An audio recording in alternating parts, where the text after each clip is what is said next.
Thank you, Madam Chair. Madam Chair, Donald Trump's party of denialism is engaged in campaigns of propaganda and disinformation about climate change, which he said was a Chinese hoax, COVID-19, which he said would disappear by Easter of last year, the 2020 presidential election, which he continues to claim that he won despite the fact that Joe Biden beat him by more than 7 million votes, 306 to 232 in the Electoral College, and of course the violent January 6th insurrection, which he says really took place on November 3rd, and adding for good measure that the pro-Trump rioters greeted our police officers with hugs and kisses, which is presumably how more than 140 of them ended up injured with broken noses, necks, vertebrae, arms, legs, and so on. Trump's party has turned the denial of facts, science, and history into standard operating procedure, and we see the ideological machinery of lies working overtime today.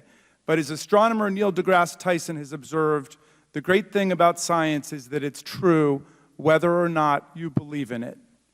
So they don't believe in science, facts, or the U.S. Constitution. They don't believe in our elections anymore. They've positioned themselves outside of the constitutional order, attacking our constitutional order.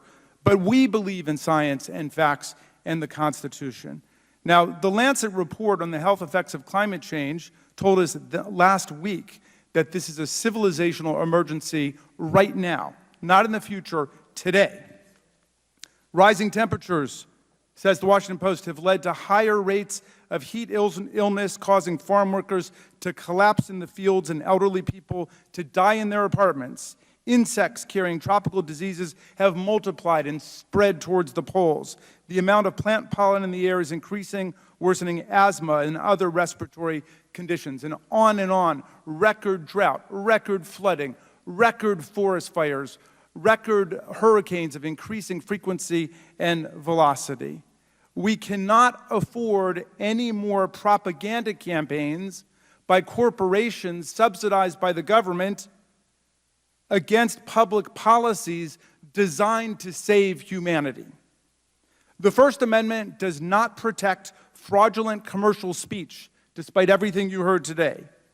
You can go back and check out McIntyre versus Ohio Elections Commission, stating clearly that the government may and does punish fraud directly. Check out the Central Hudson case, declaring that if commercial speech is fraudulent, it is no longer protected by the First Amendment and it may be regulated by the government. Mr. Lawler, do you accept that the First Amendment does not accept fraudulent commercial speech? Sir, I just wouldn't say that I'm an expert on that particular topic. Mr. Wirth, do you accept that the First Amendment does not protect fraudulent commercial speech? Congressman, I am not a constitutional scholar, and I would trust those who are.